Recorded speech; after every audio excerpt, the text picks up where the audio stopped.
I'm blocking with a homosexual. I'm not into that. I don't like it. I have to move. 2 days after Madden's transfer, Burks was dead. Back in the 80s, a shocking case captured the nation's attention. Calvin Burdeen, accused of stabbing his gay lover to death, faced a trial that would expose the dark underbelly of prison life for gay men. The prosecuting attorney, in a chilling closing statement, compared sending a gay man to prison to sending a kid to a candy store. But is that the case? Is prison really heaven for gay inmates? In this video, we are going to find out how gay inmates are treated in prison. The treatment. In the unforgiving world of prison, the experiences of gay individuals can be nothing short of a living nightmare. Rodney, a young man imprisoned for fraud and check forging, bravely shared his story, shedding light on the grim truth of being gay behind bars. Let us take you back to Rodney's first week in prison, a week that would forever alter the course of his life. Within days of his arrival, Rodney became the target of unspeakable horrors. I give him the grease, and I tell him to put some on his finger. Stick it in his ass and you know what I'm saying, kind of like yourself. 3 separate sexual assaults involving 5 different inmates left him physically, mentally, and emotionally scarred. The prison he was sent to did have a separate tier for gay inmates, but due to Rodney not appearing overly effeminate, he was placed in the general population. This oversight would have dire consequences. My first week or so in general population was hell on earth. It was a relentless cycle of physical, mental, and emotional torture. After being raped, I felt compelled to perform acts by request. It was understood and expected.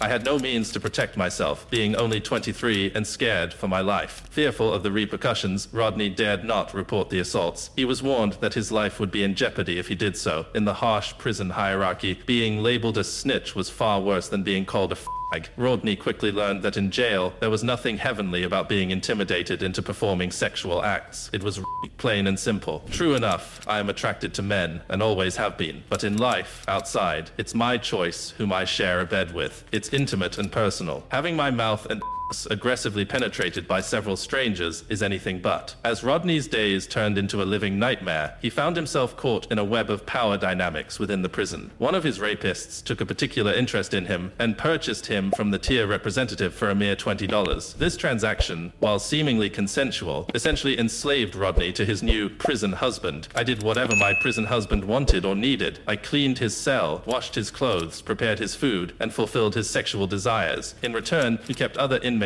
off me. It was a twisted form of protection, but it meant my days of being the communal were over. As time wore on, Rodney perfected the art of survival as a prison hoe. He had to establish a female name and identity, learning how to speak only when spoken to, and respecting his man, emasculating himself to the point where he couldn't even stand, while urinating became a necessary part of his daily routine. It was a desperate attempt to maintain some semblance of safety and avoid further abuse. I've heard before that jail is a dream, but I assure you that cliché is far from the truth. Gay men who do not attempt to hide their sexuality are forced into passive and submissive roles. To live with even a shred of equality, we have to trade in our manhood. We are completely emasculated, stripped of our dignity. It's a form of technical castration. The role of a woman is forced upon us, and any resistance is met with disrespect. My way of thinking about myself and my sexuality has been permanently altered. Rodney's story is just one example of the horrifying reality faced by gay individuals in prison. Studies conducted by the Bureau of Justice Statistics have consistently shown that gay and transgender inmates are among the most targeted groups for sexual victimization. It is a harsh truth that until recently, little has been done to protect them. However, organizations like Just Detention International, JDI, are working tirelessly to eradicate prison rape and establish safe spaces for vulnerable inmates. Their efforts, with the California Department of Corrections and Rehabilitation, CDCR, have led to the establishment of sensitive needs yards in some prisons where gay, transgender, and other vulnerable inmates can serve their time in safety. In addition to the verbal and physical abuse, gay inmates also endure the harsh realities of isolation and discrimination within the prison system. These challenges further exacerbate their already difficult circumstances, leaving them feeling marginalized and alone. Isolation is a common experience for gay inmates. Due to the prevailing homophobia and prejudice, they often find themselves ostracized from the general prison population. isolation. This isolation can take various forms, such as being placed in segregated housing units or being excluded from communal activities. The purpose behind this segregation is often to protect gay inmates from potential harm, but it inadvertently reinforces their sense of otherness and reinforces the stigma surrounding their sexual orientation. Discrimination against gay inmates is deeply ingrained within the prison culture. They are denied access to resources and opportunities that are available to their heterosexual counterparts. Educational programs, vocational training, and even basic healthcare services may be withheld or limited for gay inmates. This discrimination not only hinders their personal growth and rehabilitation, but also perpetuates a cycle of disadvantage and marginalization. Furthermore, the lack of support networks and community for gay inmates adds to their sense of isolation. Unlike heterosexual inmates who may find solace and camaraderie within their own social groups, gay inmates often struggle to find acceptance and understanding. This isolation can lead to feelings of loneliness, depression, and a heightened vulnerability to mental health issues. The discrimination faced by gay inmates extends beyond their time in prison. Upon release, they often encounter significant challenges in reintegrating into society. The stigma associated with their sexual orientation can hinder their ability to secure employment, find stable housing, and rebuild their lives. This perpetuates a cycle of marginalization and increases the likelihood of recidivism. It is because of cases like Rodney's that the authorities have decided to create a gay wing to protect gay men in prison. Gay Wing LA County Jail. Behind the imposing walls of the men's central jail lies a hidden world that few have ever witnessed. In this exclusive look into the K6G unit, we uncover the shocking challenges faced by LGBT, gay, bisexual, and transgender inmates who live separately from the jail's general population. Brace yourself as we delve into the harsh realities of life behind bars for these individuals. For GBT inmates like Erica, the establishment of a separate unit is critical for their safety and well-being. In many prisons across the country, LGBT individuals are subjected to violence and assault simply because they are different. But here, in the K6G unit, they find solace and support from their fellow inmates. Absolutely. It's critical. Safety. Because a lot of places don't have it. Right. No. We don't have to worry about being attacked in the middle of the night because we're different and because people are afraid of us. Here we try and actually get together and lift each other up and try and respect each other and try and encourage each other. Nicholas Stewart, another inmate in the K6G unit, shares his perspective on the unique living arrangements. Dorms are cool because you have a chance to have more space. You're not locked down for a long period of time in a day.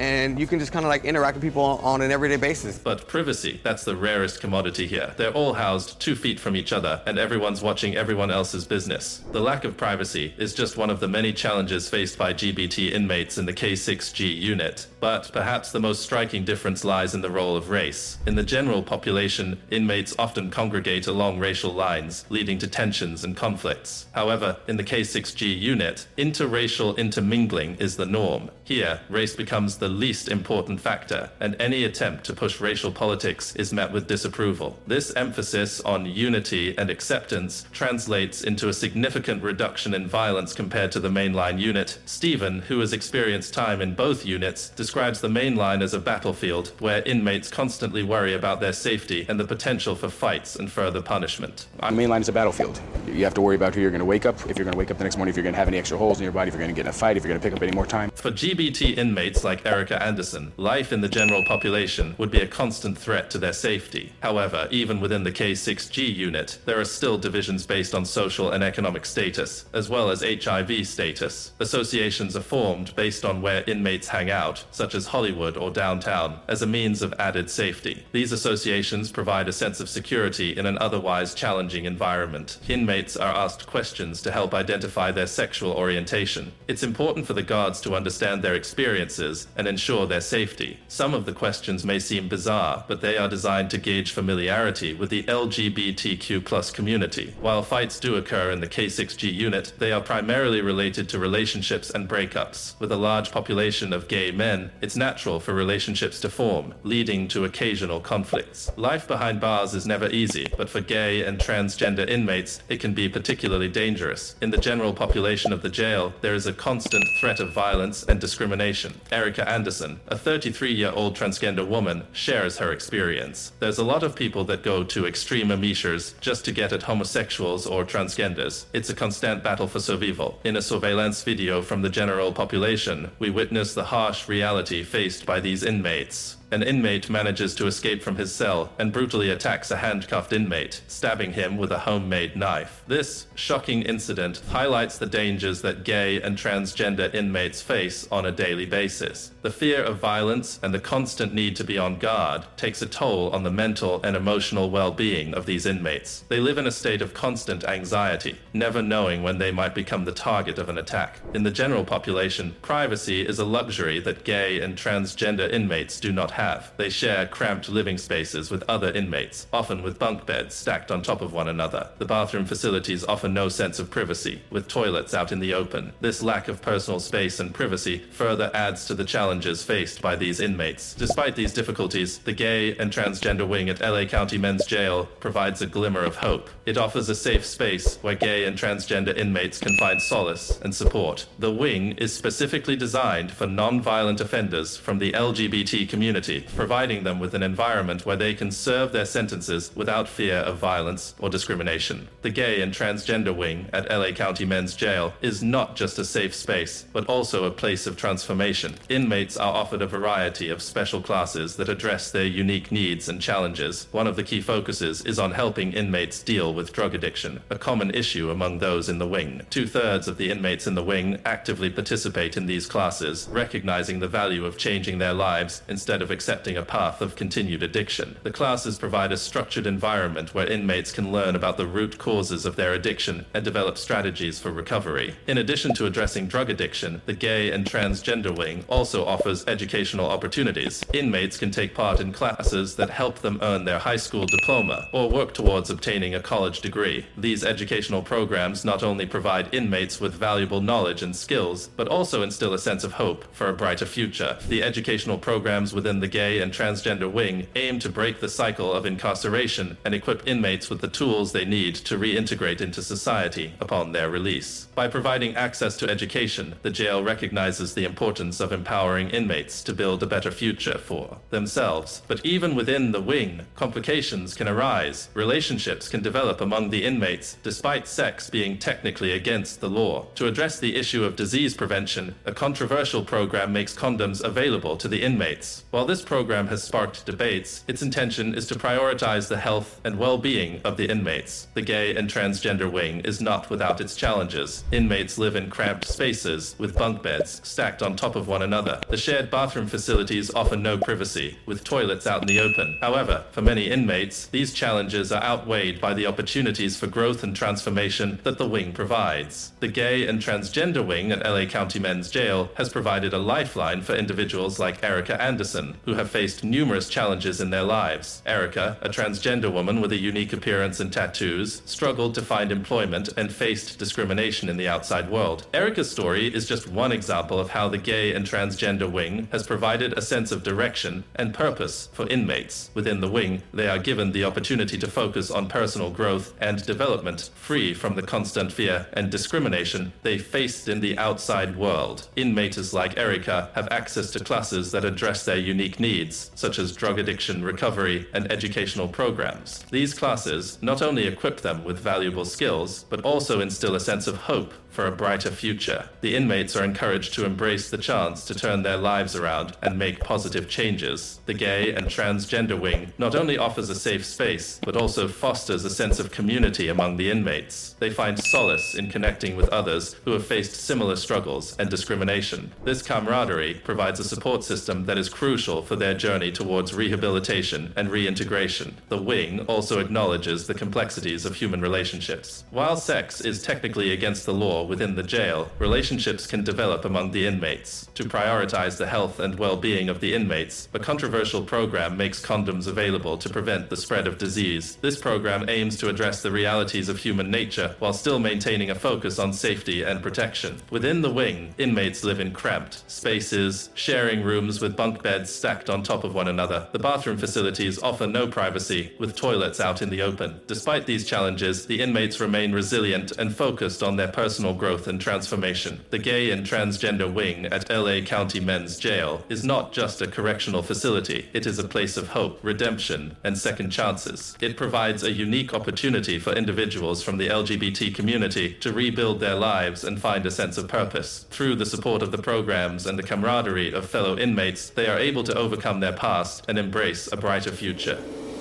Sexual assaults in prisons.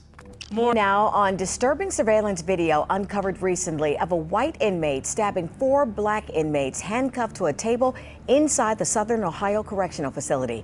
Well, that inmate who knifed the others was sentenced just this week to 86 years. Prison violence knows no bounds, as it can be inflicted on another inmate, a prison guard, or even oneself. In fact, a shocking statistic from 1999 revealed that 1 in 5 inmates, or 20%, at 14 state prisons had been physically assaulted by another inmate. These acts of violence can range from inmates fighting with their fists to the use of homemade weapons, prison and in extreme cases, murder. The motives behind these attacks can be categorized as either instrumental or expressive violence. Instrumental violence is premeditated and calculated, often used by male inmates to establish power and gain respect within the inmate population. These acts are justified and rationalized by the inmate population, creating a sense of peer admiration, fear, and protection. Surviving in prison often involves establishing strength and power, which is why instrumental violence is so commonly used. On the other hand, expressive violence is a spontaneous attack, typically carried out by women. In this tactic, the attacker lashes out suddenly due to intense feelings of danger, fear, anger, or resentment, resulting in a sudden jump into action. It can be concluded that expressive violence is a more responsive attack that occurs when the perpetrator feels provoked or threatened, whereas instrumental violence is carefully planned out and driven by vengeance. Additionally, self-harm is a disturbing psychological act that plagues many inmates. The harsh realities of prison life, coupled with mental disorders such as depression and anxiety, contribute to higher rates of self-harm and suicide within prison populations. The influences of the prison environment, the harsh treatment received from officers and fellow inmates, and the lengthy sentencing time all contribute to the alarming rates of self-harm among incarcerated individuals. These acts of violence not only pose a threat to the safety and well-being of inmates, but also create a challenging environment for prison staff. Correctional officers often find themselves in the line of fire, facing animosity and hatred from inmates due to the treatment they receive and the power the guards hold over them. In 1999, more than 2,400 correctional officers required medical attention after being assaulted by an inmate.